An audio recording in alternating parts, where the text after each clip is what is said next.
The rain drummed softly against the windows of our small townhouse, the kind of persistent drizzle that seemed to pull the world into a state of hushed intimacy.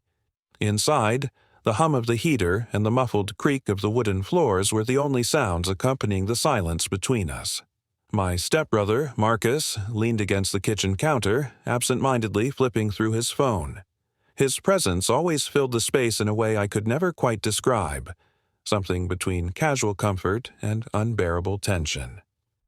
I stirred my tea, pretending to be engrossed in the swirling steam, while my mind buzzed with thoughts I didn't dare entertain. It had been 6 months since Marcus and I had become stepbrothers. 6 months since our parents, two middle-aged romantics, had brought us under one roof with laughter and love stories we didn't share. At first, it felt like a forced arrangement, two strangers brought together by circumstances out of our control. But Marcus had a way of bridging gaps with his easy charm. He made everyone around him feel at ease, except me. I couldn't tell if it was admiration or something darker, more complex that made me hyper-aware of him. Every glance he cast my way seemed weighted, every casual touch charged. I dismissed it as overthinking, but then came the moments when I caught him looking, just looking, as though trying to see something beneath the surface of who I pretended to be. "Do you want the last slice of pizza?" Marcus asked, breaking the silence. His voice was low, unhurried, the kind of voice that made even mundane questions sound meaningful. "No, I'm good," I replied quickly, my voice betraying none of the nervous energy bubbling under my skin. I avoided his gaze and busied myself with rinsing out my mug. Later that night, I lay in bed, the weight of the day pressing against me. The rain continued its steady rhythm, a lullaby that should have been soothing, but wasn't. My door was slightly ajar, as always, a sliver of light from the hallway casting long shadows across the room. I had just started to drift into that soft haze between wakefulness and sleep when I heard footsteps. Light, deliberate, stopping just outside my room. I didn't open my eyes, too tired to acknowledge whatever Marcus might want at this hour. The door creaked slightly, as if nudged open, and then the footsteps padded closer. My heart quickened, a strange mix of unease and anticipation coursing through me. I felt the faintest tug at the edge of my blanket, then the warmth of someone's hand brushing against mine as the fabric was adjusted. He was tucking me in. For a moment, I thought I might have imagined it. But then, I felt it again, the deliberate care, the quiet hesitance. My mind screamed at me to say something, to break the fragile silence, but I couldn't. I kept still, my breaths slow and even, feigning sleep while my pulse thundered in my ears. When Marcus finally stepped away, the room felt colder somehow, as though he'd taken something with him when he left. I lay awake long into the night, staring at the ceiling, trying to make sense of what had just happened, and why part of me didn't want it to stop. Morning came too soon, dragging with it the uncomfortable weight of the night before. My alarm buzzed sharply, but I had already been awake for hours, my thoughts chasing themselves in endless circles. The memory of Marcus's quiet presence by my bed lingered, a ghostly echo of something I couldn't understand but couldn't ignore. By the time I stumbled into the kitchen, Marcus was already there, sipping coffee and scrolling through his phone like nothing had happened. He wore an old t-shirt, its sleeves rolled up to reveal strong arms, and the faint scent of his aftershave hung in the air, a sharp and familiar tang. He didn't look up as I entered, but his casual greeting felt heavier than it should. "Morning," he said, his voice as calm and self-assured as ever. "Morning," I muttered back, grabbing a mug and pouring myself coffee. I avoided his eyes, though I could feel them flicker toward me once or twice. I told myself it was nothing, just my overactive imagination reading into ordinary moments, but I wasn't sure I believed it. The hours passed slowly, dragging me through a series of mundane tasks that barely held my attention. By the time evening came, the tension between us had shifted. Marcus seemed quieter, almost distracted, and I caught myself glancing his way more often than I should have. Every movement he made, every brush of his hand against the countertop, every tilt of his head, felt significant, as though I were studying a painting and trying to decipher the artist's intent. Later, when he disappeared into his room for the night, I let out a breath I hadn't realized I'd been holding. The silence that followed was deafening, wrapping around me like a suffocating blanket. I thought of the way he'd adjusted my blanket the night before, the warmth of his hand so close to mine, the tenderness in his touch that felt intimate. It was something I hadn't allowed myself to consider before, but now it was all I could think about. I told myself I wouldn't dwell on it. I told myself I'd let it go. But when I finally crawled into bed and turned off the lights, I found myself waiting, listening for the sound of his footsteps in the hall, for the quiet creak of my door. This time, I wasn't half asleep when it happened. The door opened slowly, the faint glow from the hallway casting his silhouette in sharp relief. My heart pounded as I lay still, my breaths shallow and deliberate. I heard him step inside, his movements careful, almost hesitant. The soft rustle of fabric followed as he drew closer, and then the faint pressure of the mattress shifting as he sat down at the edge of my bed. I should have said something. I should have turned over, confronted him, asked him what the hell he was doing. But I didn't. I stayed frozen in place, my body stiff and unyielding, even as my mind raced with questions. "Are you awake?" he whispered, his voice low and unsteady. I didn't answer. My breath hitched slightly, but I hoped he wouldn't notice. I felt his hand again, light and tentative, brushing against my arm as though testing the waters. A shiver ran through me at the contact, an electric charge that I didn't understand but couldn't deny. He began, then trailed off, his words hanging in the air. He exhaled softly, and I could feel the warmth of his breath, so close yet so far away. "I don't know why I'm here," he admitted almost to himself. "I just can't stop thinking about you." The words hit me like a physical blow, knocking the air from my lungs. My mind screamed at me to respond, to say something, anything, but my body refused to cooperate. I lay there, silent and motionless, my heart racing as his confession hung between us. After a long moment, he shifted, rising from the bed. The sudden loss of his presence left me feeling untethered, as though the room had lost its anchor.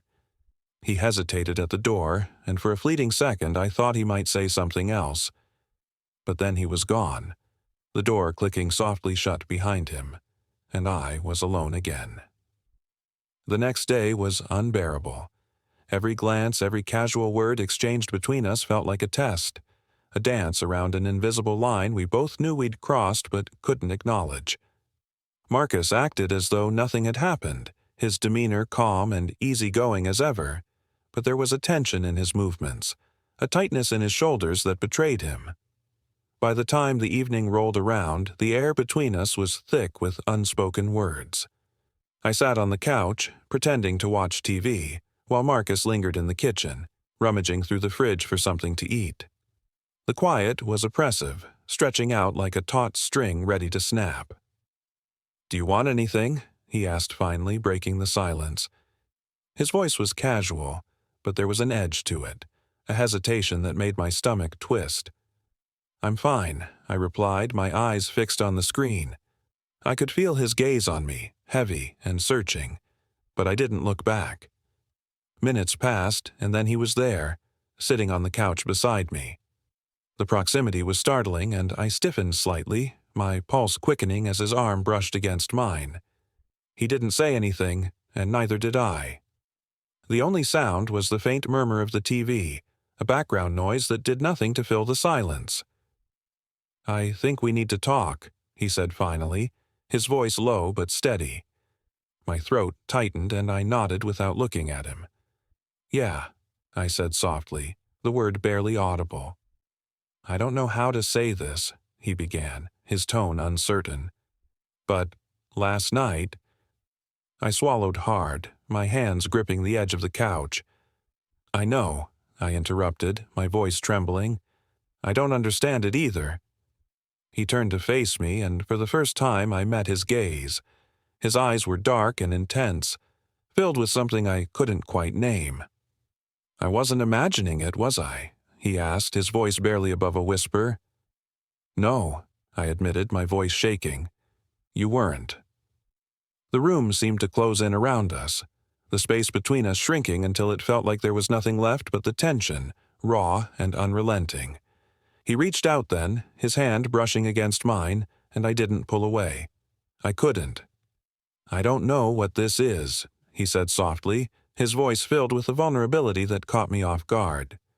"But I can't ignore it anymore." Neither could I. The words hung in the air between us, heavy and undeniable. I couldn't bring myself to respond, my breath catching as Marcus's fingers brushed against mine. It was such a small gesture, so tentative and careful, yet it felt like a dam breaking. The tension that had been simmering for weeks, maybe longer, suddenly surged to the surface, demanding to be acknowledged.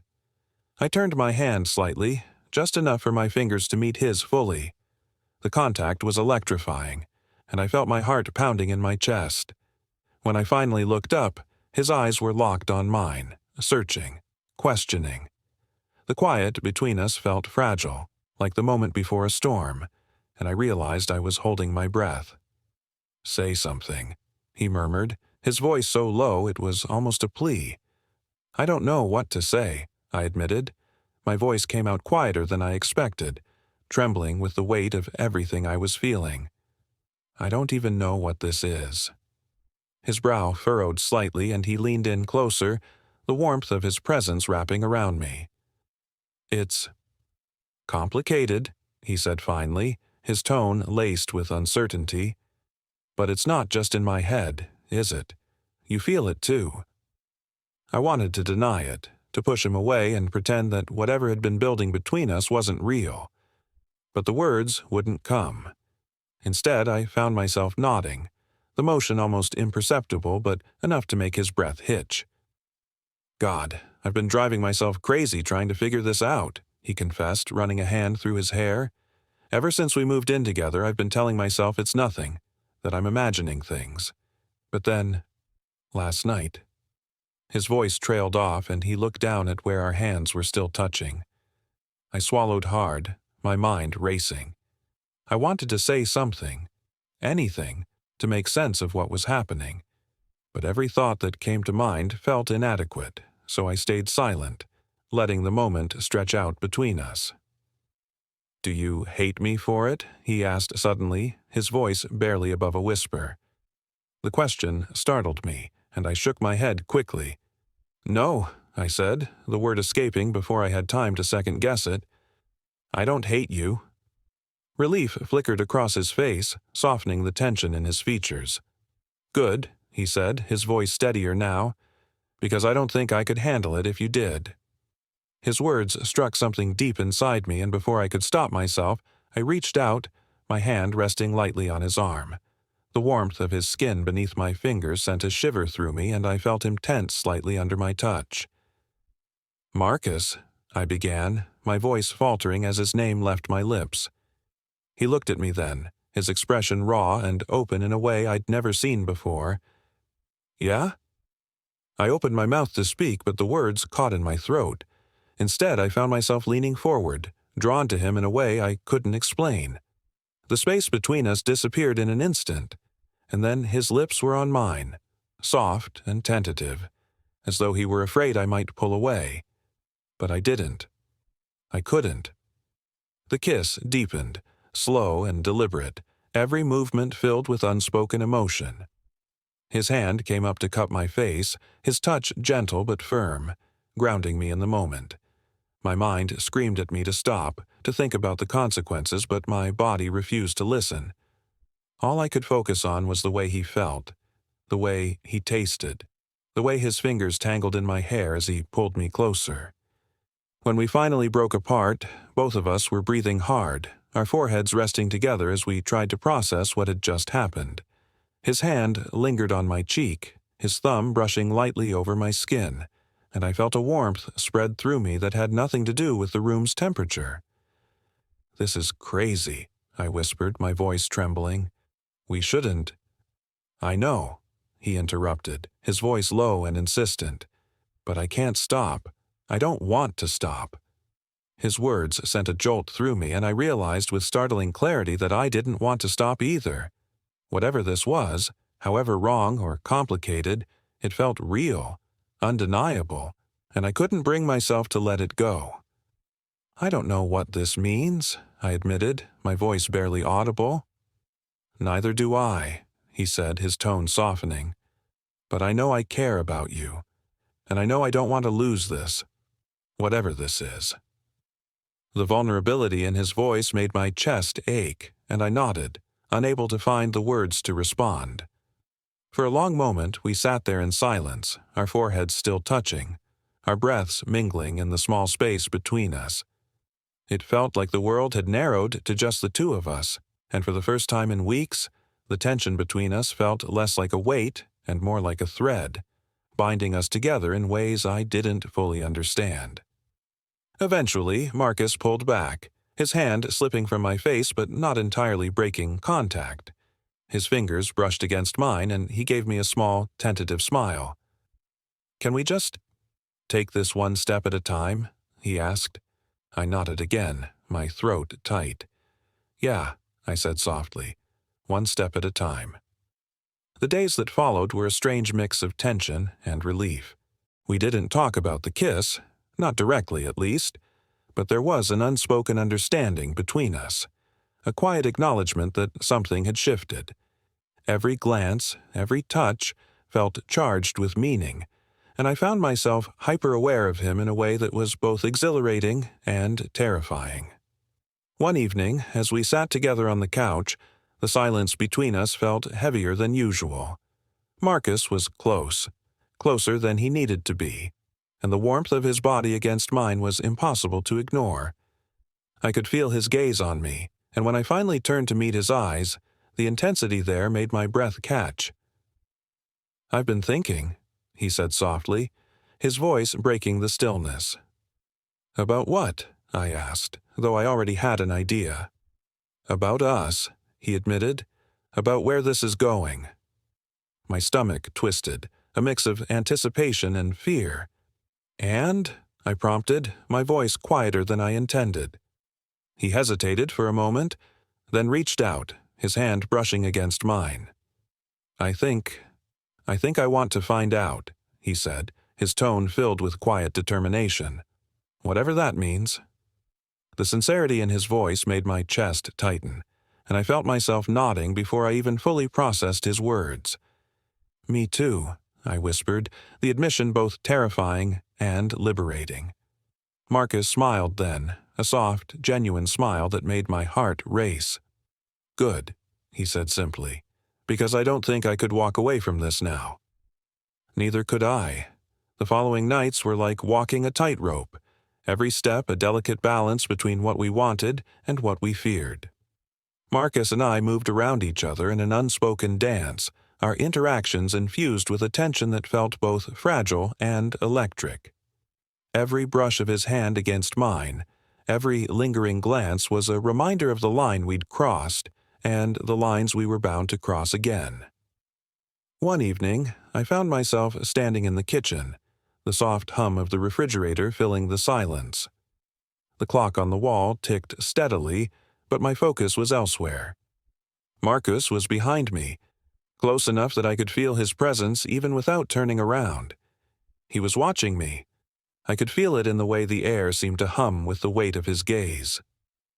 "You've been quiet today," he said, his voice soft but clear. I hesitated, my fingers gripping the edge of the countertop. "Just a lot on my mind," I admitted, my voice barely above a whisper. "Same here," he replied, and there was something in his tone that made me finally turn to face him. The look in his eyes stopped me cold. It was intense, searching, filled with something that made my stomach twist and my chest tighten. He took a step closer, and I found myself rooted to the spot, unable to move even as the space between us disappeared. "Do you regret it?" he asked, his voice low and steady. I swallowed hard, my heart racing. "No," I said, the words slipping out before I had a chance to second-guess it. "I don't." His shoulders relaxed slightly and the corner of his mouth quirked up in a small, tentative smile. "Good," he said, "because I don't either." The silence that followed was heavy, charged with unspoken words and unacknowledged feelings. He reached out then, his fingers brushing against mine, and the simple touch sent a shiver through me. I didn't pull away. Instead, I let my hand turn slightly, allowing our fingers to intertwine.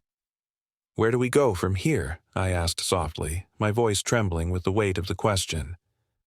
"I don't know," he admitted, his gaze locked on mine. "But I know I don't want to stop. Do you?" I shook my head, my throat tight. "No," I whispered. "I don't." The next moment passed in a blur. 1 second we were standing inches apart, the tension between us unbearable, and the next, his lips were on mine. The kiss was soft at first, hesitant, as though he were waiting for me to pull away. But when I didn't, when I leaned into him instead, it deepened, growing more urgent, more certain. His hands came up to cup my face, his touch both firm and gentle, grounding me even as my thoughts spiraled. I felt his fingers thread through my hair, his thumb brushing against my cheek, and a soft sound escaped me, a sound I hadn't realized I was capable of making.